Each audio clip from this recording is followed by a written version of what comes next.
Hello everyone, this is Chaff Commander Coffee, back with my next episode of my 0 AD Empire's Ascendant tutorial and overview series. Today, we will be taking a look at the Carthaginians, another one of my highly rated teams in the game. So, yeah, I was just playing around with a few settings before I started the video. But we will be going back to mainland, just because it's pretty standard.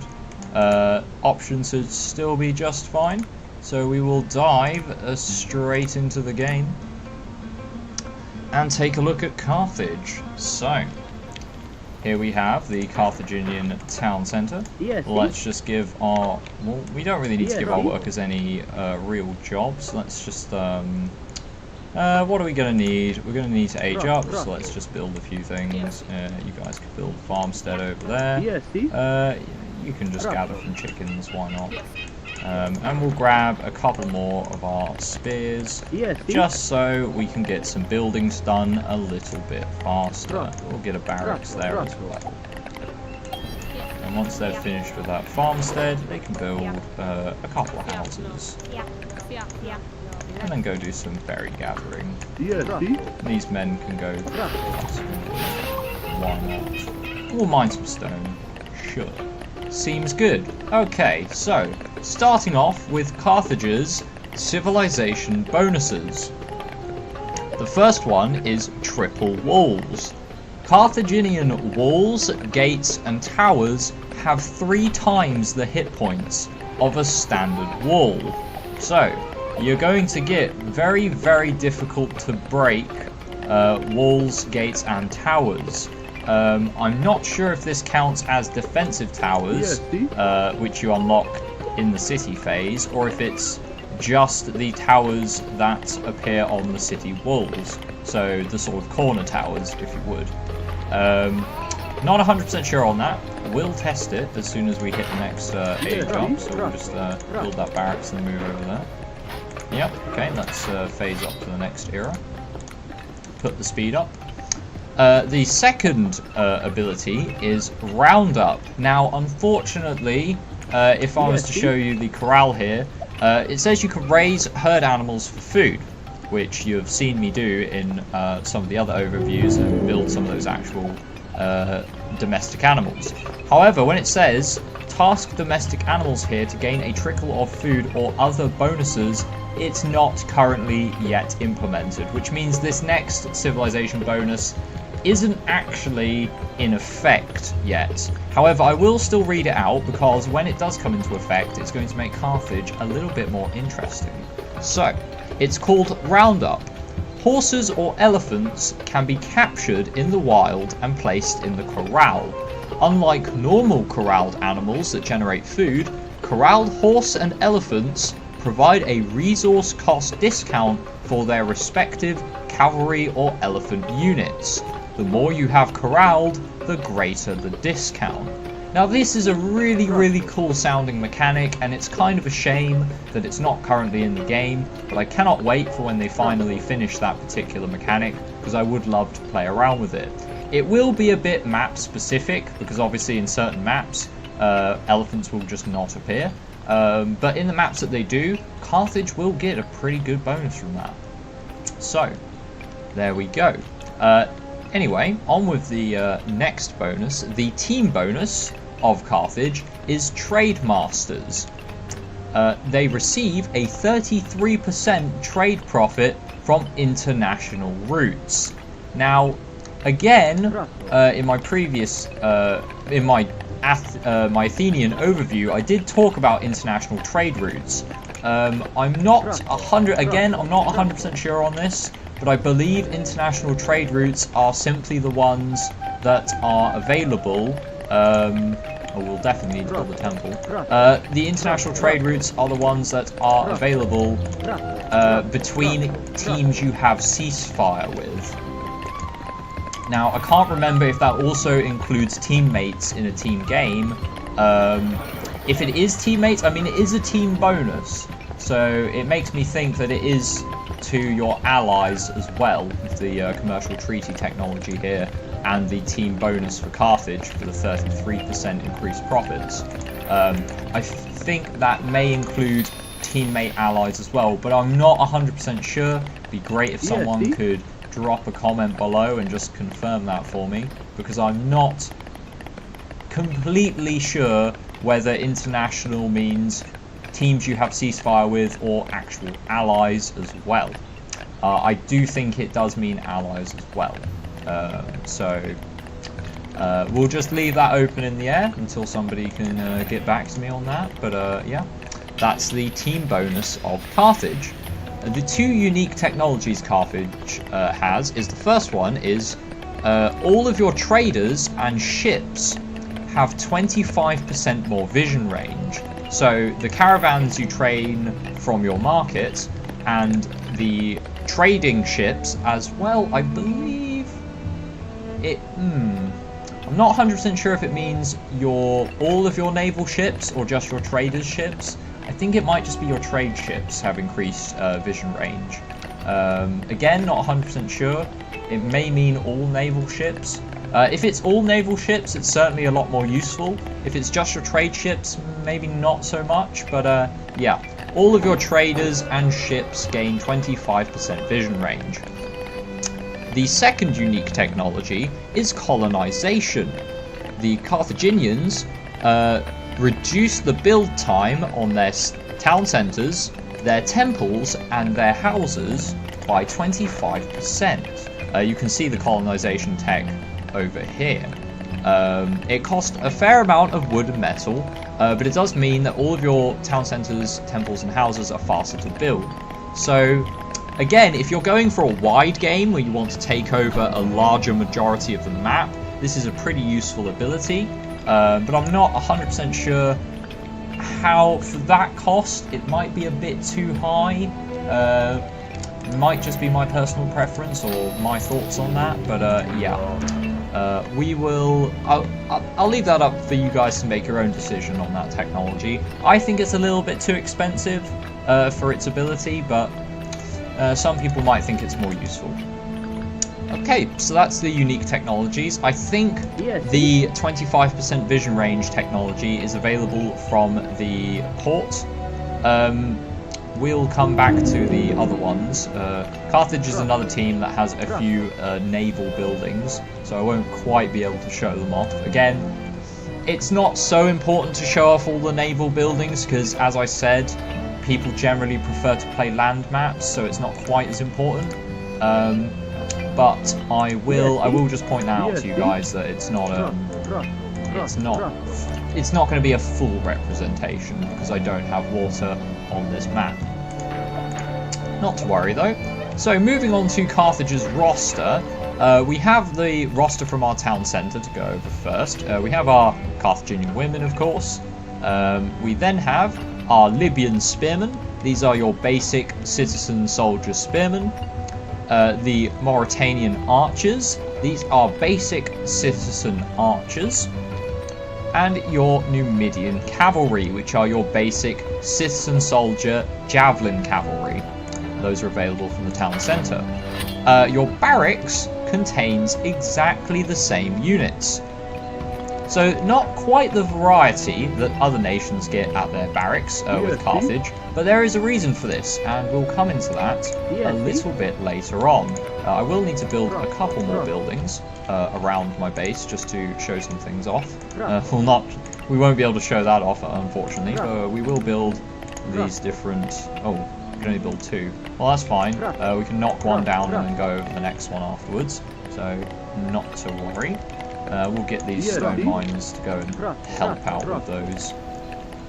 Right, so yeah, we have our barracks units. Not the greatest variety, but there's a reason for that, as I said, and we'll come back to that. And then we have our temple.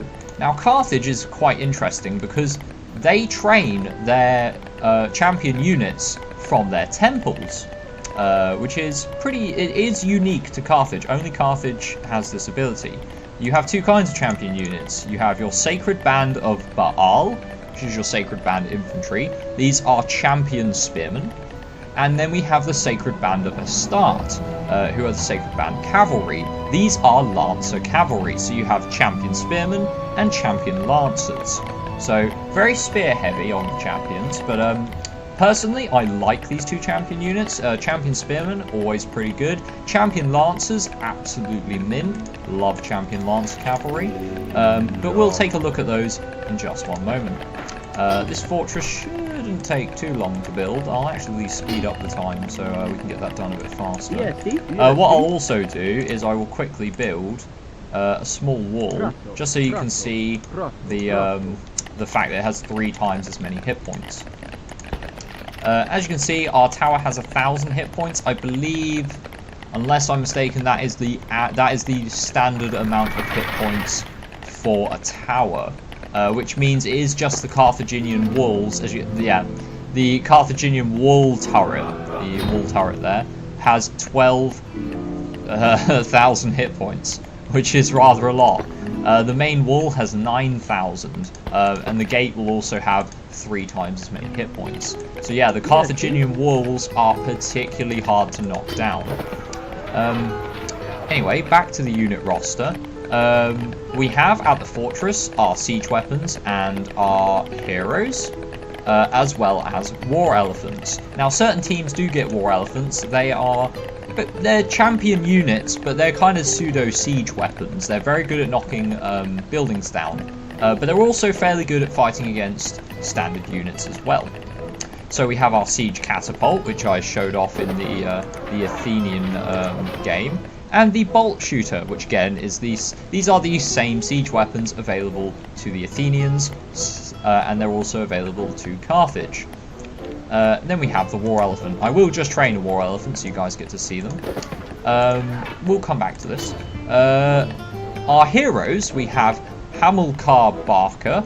He is a close quarter cavalry swordsman, and his ability is all your soldiers and siege engines have 15% more speed.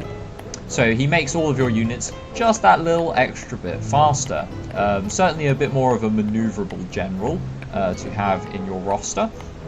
We then have Hannibal Barca, the famous Hannibal Barca, who does come in on a war elephant. His cost is, as you can see, his cost is 500 food, 500 metal. He is pretty expensive, but he's got that bonus war elephant to ride around on. His specific heroic bonus is 20% increased attack and 1 capture rate for all allied soldiers and siege engines within 60 meters of him. So Hannibal Barca really is your go-to hero if you're on the assault. The third hero is Mahabal. Mahabal gives a 30% increase attack for cavalry melee soldiers within 60 meters of him. Now, I've used Mahabal in previous games to quite potent effect when using the Sacred Band of Astarte Champion Cavalry. I'll just bring the champions over here so we can take a quick look at those. Let's bring that unit over there. Bring that unit over there. Now with the other teams, the units will be pretty standard, although we haven't so far in my overview taken a look at a citizen archer, so we will take a look at the citizen archer in more detail in this video.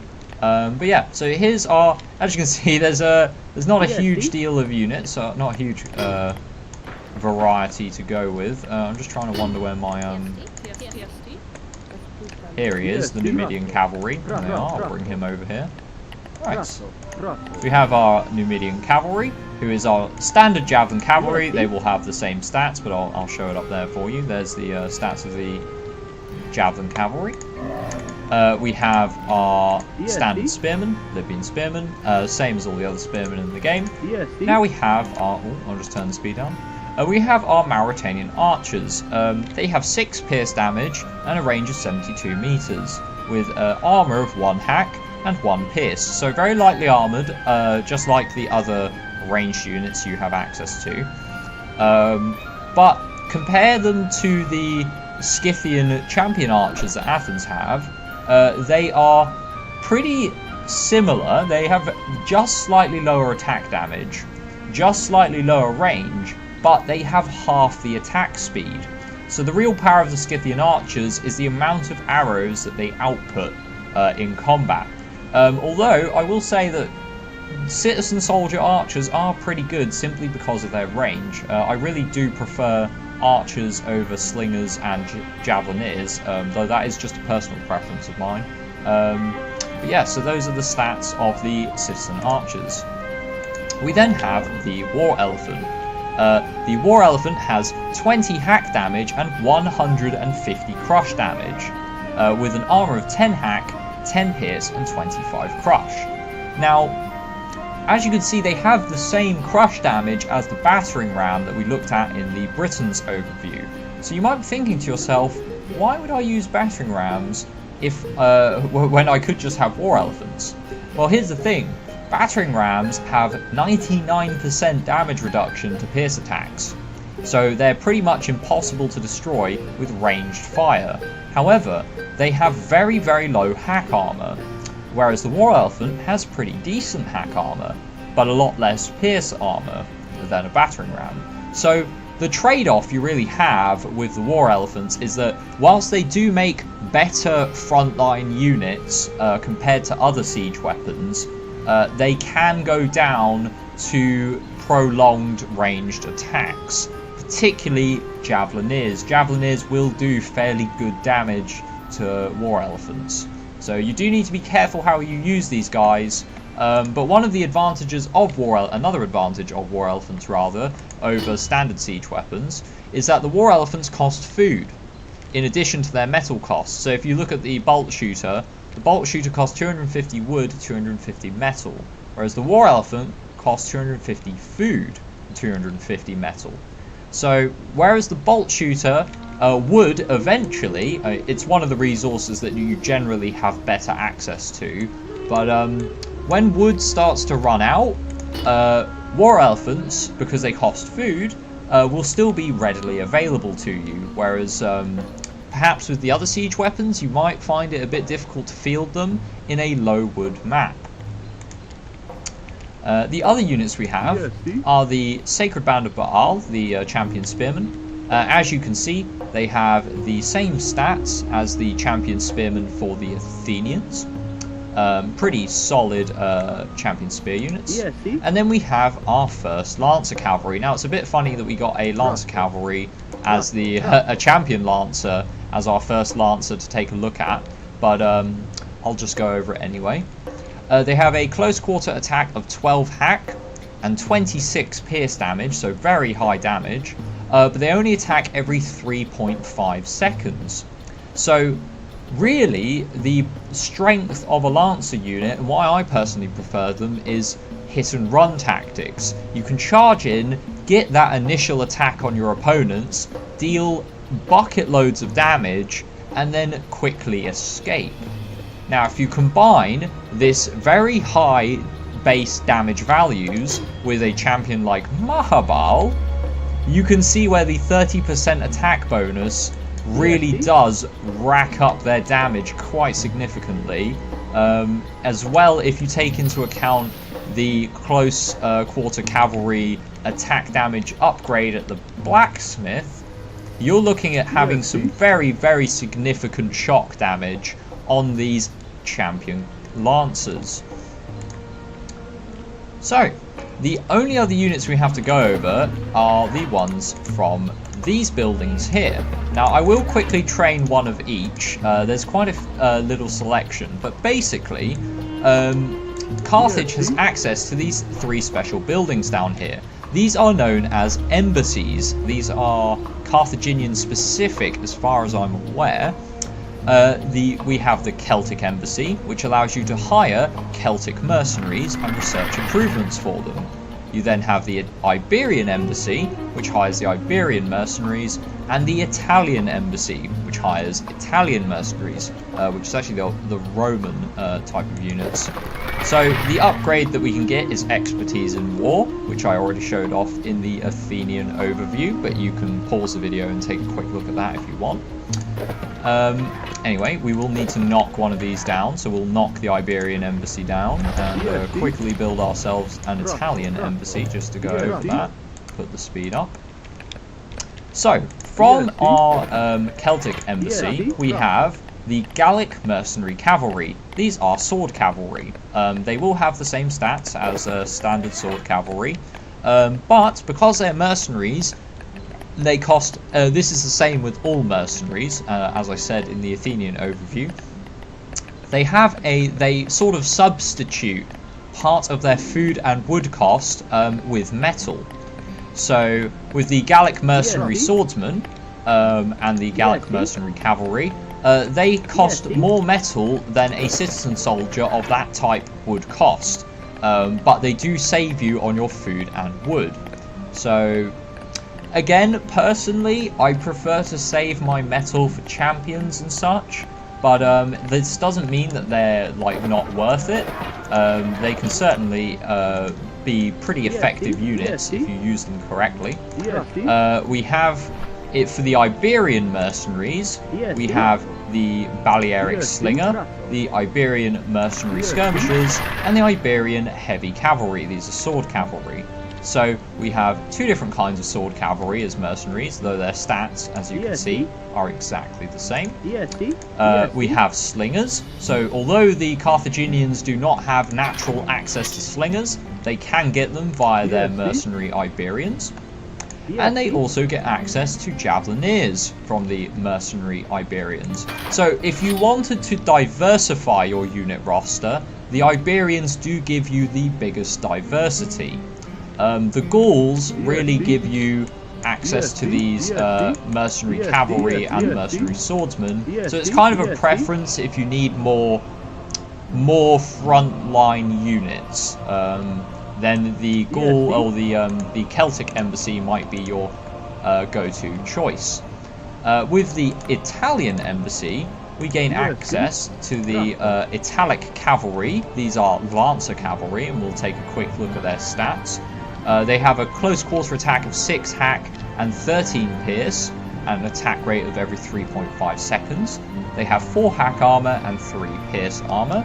So if we compare that to the Sacred Band, just to compare what a citizen soldier Lancer looks like compared to a champion Lancer, the HP difference is quite significant, over 88 extra hit points on the Sacred Band.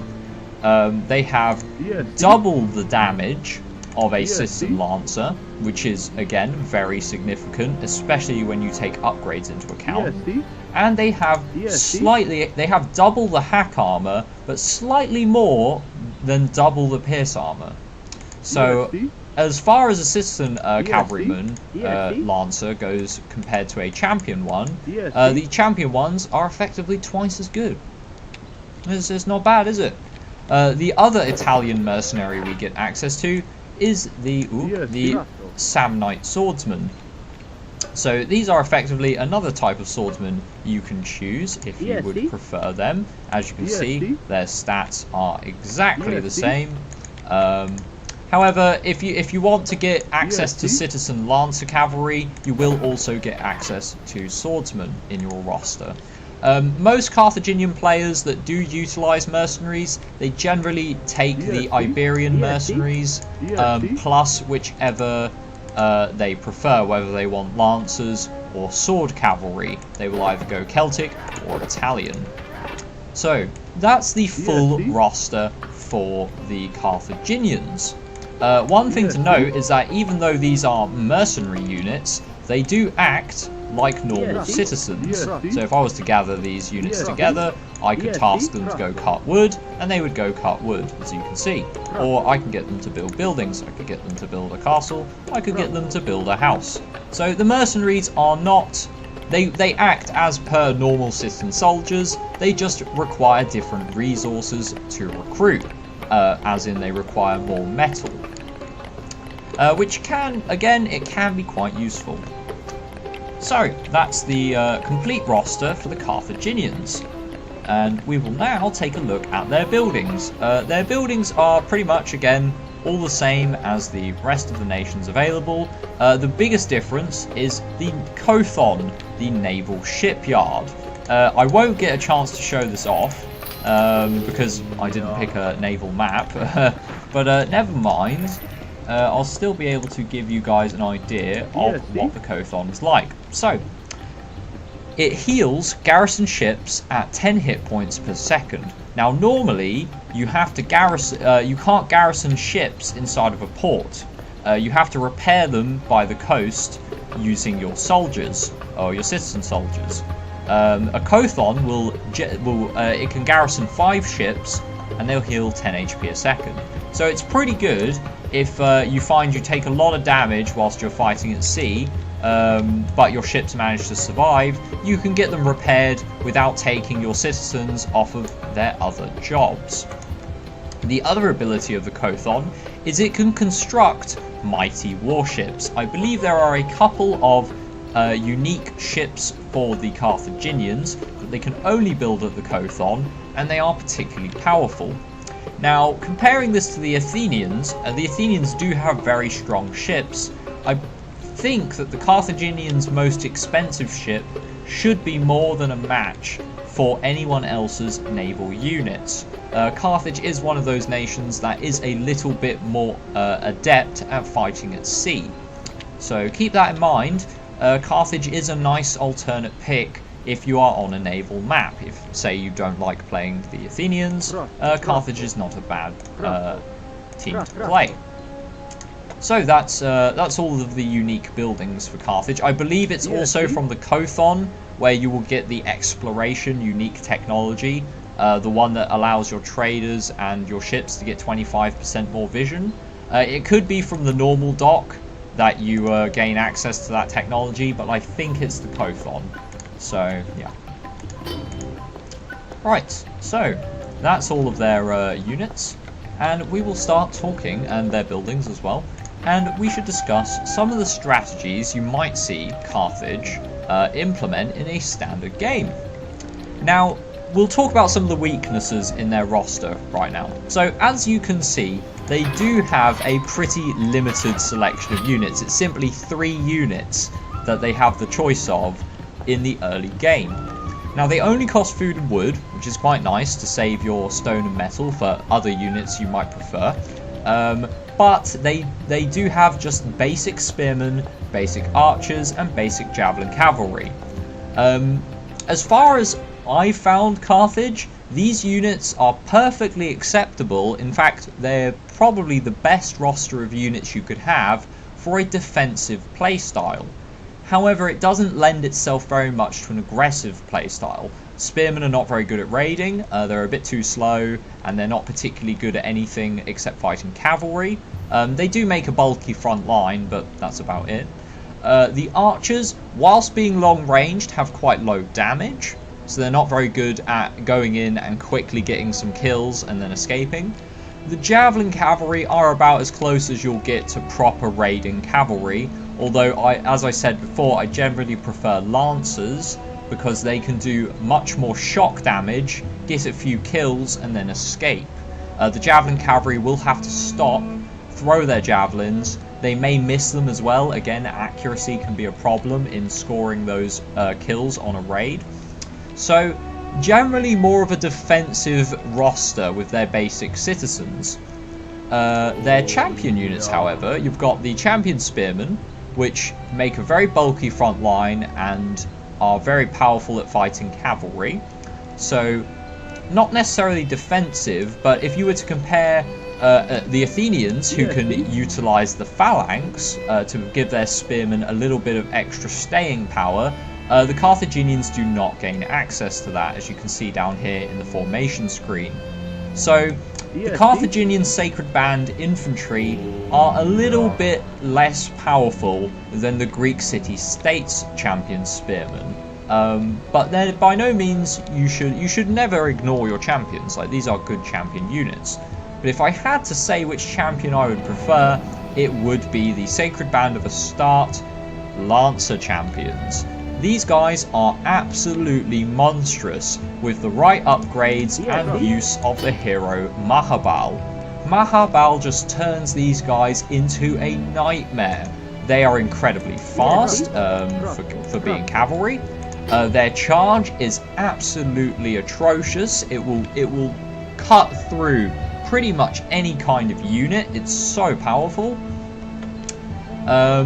So you can really use them to raid, you can use them to flank, and they're not even that bad at doing shock damage to spearmen, because you basically, after they've hit your opponent's ranks, you will tend to pull them out as fast as you possibly can to minimize the damage that they take. So I find Lancers overall to be a very powerful unit, and getting these champion Lancers with a hero that boosts their combat capabilities even further just makes them very strong. The only problem with Hannibal as a hero for your champion cavalry is that he has to be close to them. You can't really split your cavalry up into two. You can split them up into different groups, but they won't benefit from Hannibal's bonus to damage. As far as Carthage's other strategies go, the fact that their walls are 3 times as strong, and they get a bonus to their profit from trading, does set them up as more of a defensive team. However, with the colonization technology, with the ability to build their town centres, temples and houses faster, this lends itself to quite a hefty expansionist game, where you will build forward town centres to expand the distance in which your traders have to travel to reach a marketplace. This will further increase their profits, because the base value of your trade is based on distance and is then multiplied by any bonuses. So, if you're playing the Carthaginians, it's quite a good idea to expand onto the flank of a map, or to the very back of a map if you're lucky enough to be able to do that, so that your traders can go a very long distance and thus reap the rewards of their specific bonus. Because their walls are so strong, it means that you can basically defend those vital trade routes that you set up very effectively. By having these incredibly strong walls with all these extra hit points, it also means that you can go for the rubble materials upgrade.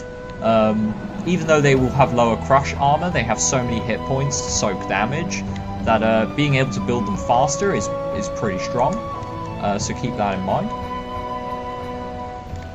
So being able to combine these things together gives you a very secure trade route advantage over other nations, lending to more of a defensive playstyle. As far as their heroes go, all of the Carthaginian heroes do tend for more aggressive strategies. So whilst Hannibal Barca does improve the speed of all your units, which can lead to more of a raiding play style, which does work pretty well with the Sacred Band of Astarte as well, the Lancer Cavalry. He does boost the speed of your siege engines. So if you like using your ballistas and your siege catapults, probably best to go for Hannibal Barca. With Hannibal Barca, he gives increased attack and capture for all allied soldiers and siege engines within range of him. So whilst Hamilcar allows you to outmaneuver your opponent, Hannibal will allow you to beat them down. So again, it really is a preference of how you prefer to approach your offensive strategies. If you like to outmaneuver your opponent, Hamilcar. If you like to literally get stuck in and try to destroy your opponent as fast as possible, then Hannibal. Hannibal being the most sort of niche hero of the Carthaginians, especially since it is only for cavalry melee soldiers, which means you have to either use your mercenary melee cavalry, either the Celts, the Iberians, or the Romans. They're all melee cavalry, but you have to either combine Hannibal with these or with the Sacred Band Lancers. The weakness of Carthage, I know their base roster is quite limited, although it can be made up for with the mercenaries. You can only choose 2 of the embassies. So it's not that choosing between the embassies is that much of an issue. It's that you will miss out on something in your roster. To add on to that, although the mercenaries do add to your diversity, so being able to get access to both archers, slingers, and javeliniers, or both lancer and sword cavalry, or swordsmen and spearmen, even though you can diversify your roster to get access to all these units, all of the mercenaries do have a hefty metal cost associated with them. This can be somewhat mitigated with the bonus trade profits that Carthage gains if you set a very high trade value for metal. So if we have, say, 50% metal, or even 75% metal, or however much metal you want, you can mitigate that cost for mercenaries. But it is something to keep in mind, because metal is a very precious resource. Some of the other strategies that you will see Carthage use a lot of, generally with any nation that has access to war elephants, you will see people generally use a lot of war elephants. They are pretty damn good. As I said, I personally like the war elephants a lot. If I don't have access to battering rams, but I do have war elephants, I am absolutely fine with that. That is peachy with me. So you will more generally see Carthaginian players go for war elephants over the other siege weapons, but that doesn't mean they aren't used. If I had to say which siege weapon was used more regularly, it would be the bolt shooter. Although the catapult can be quite useful for hitting buildings behind walls and fortresses, if you don't want to get quite so close to them. Right, what else to comment on? One of the things I personally have done with Carthage, and I think is one of the advantages of Carthage, is because you train your champion units from your temples, and your temples heal your units as well. A good thing to do is have your champion units, once they spawn, have them garrison inside of a temple. That way your opponent doesn't know what you have in there. If you're under attack, obviously you want to heal up your injured units as fast as you can, so you'll garrison them inside temples. Now Carthage will have a lot of temples. Now, because all these temples will be garrisoned by a mixture of citizen soldiers, you could be training a Sacred Band and your Sacred Cavalry whilst your units are healing up. And once the Sacred Band is ready, so if you time it well, for example, let me just get enough resources to get some of those Sacred Band Spearmen training. It takes almost 2 minutes to train, say, 5 Sacred Band. Now, if you had, in a standard game, I would say you'd probably want quite a few temples, so you'd build, say 4 temples. You have 4 temples in your borders, or along your borders as Carthage. If you gathered all your temples and set them to train, say 5 Sacred Spearmen or 5 Sacred Cavalry, then whilst you're under attack and those units are being trained, your opponent will not be able to capture your temples, because your citizen soldiers will be garrisoned inside of them. And then once your units are ready to pop out and retaliate, you can also pop out all of your now fully healed citizen soldiers to really drive your opponent away from your base, and hopefully score enough kills in the process that you can now turn the tables on them and go on the offense.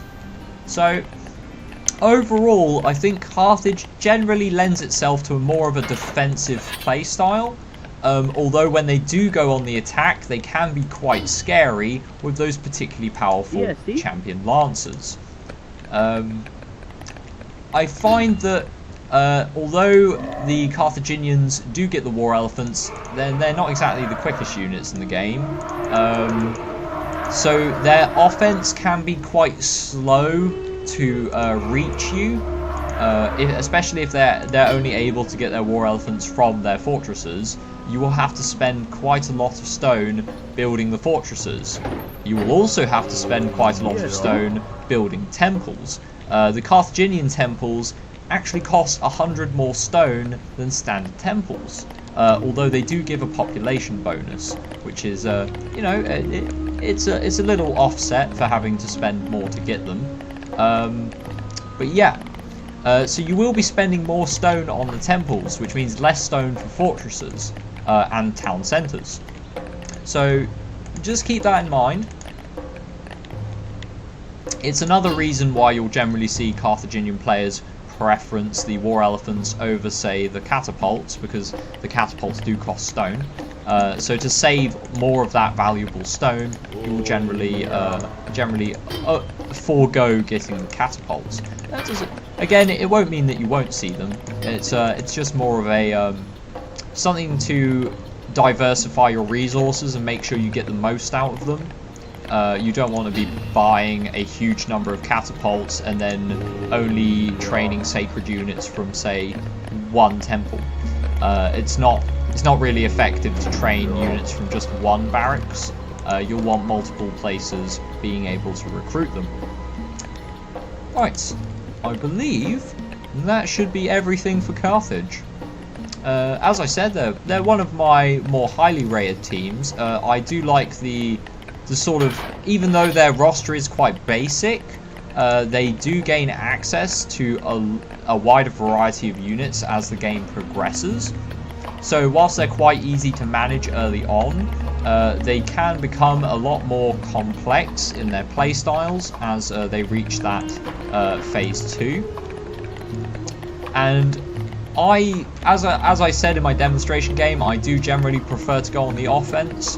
As far as nations are concerned, I won't just randomly raid people with small numbers of units. I generally like to go on the offense with something a little bit more substantial, and I find the Sacred Cavalry of a start to be particularly potent, along with Hannibal. So that is a strategy I generally tend towards when I play Carthage. In case you guys play against me in the near future, just watch out for that. But either way, I think in my next video I will be doing an overview on the Gauls. I believe the Gauls are the next one in the list. Well, we'll see when we get there. Anyway, it's been me, Chaff Commander Coffee. Thanks for watching, and I hope you enjoyed this episode of my overview series.